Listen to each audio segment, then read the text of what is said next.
Bonjour à chacun et chacune, que le Seigneur vous bénisse en cette veille de Noël. Nous avons accompli depuis le début du mois de décembre un peu ce chemin de l'Avent. Et nous atteignons ici, dans la lecture que nous faisons ce matin, prédire le sommet avant que l'événement central n'arrive, la naissance du Sauveur. Zacharie nous parle ici, poussé par le Saint-Esprit. Luc 1, 67, Zacharie, son père, fut rempli du Saint-Esprit, et il prophétisa en ces mots. Béni soit le Seigneur, le Dieu d'Israël, de ce qu'il a visité et racheté son peuple. Il nous a suscité un puissant sauveur dans la maison de David, son père, son serviteur, comme il l'avait annoncé par la bouche de ses saints prophètes des temps anciens. Zacharie, qui retrouve la parole après 9 mois et 8 jours, prophétise, rempli de l'esprit. Il y a un renouveau dans sa vie de notre cher Zacharie. On prédire que Zacharie est le dernier prophète avant que ne naisse celui promis et annoncé par toutes les Écritures. Ce que Zacharie nous dit, il avait annoncé par la bouche de ses saints prophètes des temps anciens. Et en poursuivant, on va même parler des promesses et du serment fait à Abraham. Et lui est le dernier des prophètes qui annonce encore la venue de ce puissant sauveur. Étonnant d'ailleurs, il prophétisera en second lieu sur son propre fils, mais d'abord sur le sauveur qui va venir.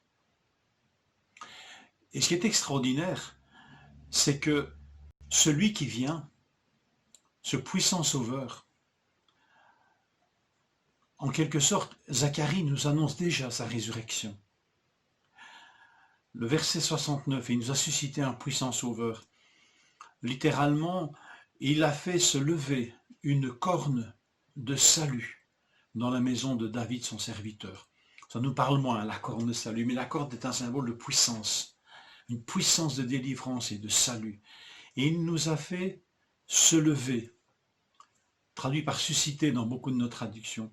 Et ce verbe extraordinaire, qui dit se lever, est celui utilisé pour parler de la résurrection. Quand l'évangile de Luc nous dit « il n'est point ici », c'est les anges qui parlent, mais il est ressuscité, c'est le même verbe que nous trouvons. Il s'est levé. Et disant, le Seigneur est réellement ressuscité. Il est apparu à Simon.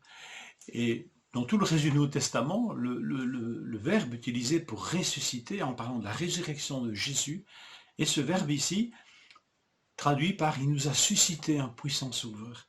Il nous a fait se lever une corne de salut. La naissance de Jésus, sa venue dans ce monde, dans la bouche de Zacharie annonce déjà sa résurrection. Et donc, avant sa résurrection, sa mort. Extraordinaire. Tout est dit pour celui qui doit venir. Et pour que celui qui doit venir vienne. Ce qui est touchant, c'est comme son parent, son petit cousin, il est dit de Jean qu'il grandissait, et Jésus suivra le même chemin de croissance, hors des regards, hors de nos regards. Nous n'en saurons pratiquement rien. Demain, quand nous lirons le récit de la Nativité, contemplons celui qui nous a précédés en tout, pour nous donner la vie et pour nous éclairer de sa lumière. En l'annonçant, je le répète, Zacharie nous dit déjà sa mort et sa résurrection, pour le pardon de nos péchés, pour notre salut, notre délivrance, et pour que nous puissions servir Dieu sans crainte tous les jours de notre vie. Déjà le Fils est l'alpha et l'oméga, le commencement et la fin, l'origine et le but en toutes choses. À l'écoute de Zacharie, le dernier prophète, préparons-nous à recevoir celui qui doit venir et qui est venu, à le contempler. une bonne journée. Dans cette attente de celui que nous avons normalement déjà reçu. Mais il est toujours bon de lui dire tout à nouveau, Seigneur, viens, viens dans ma vie. Je te reçois comme le Seigneur, le Sauveur, celui en dehors duquel rien n'existe, rien n'a de sens. Que le Seigneur vous bénisse.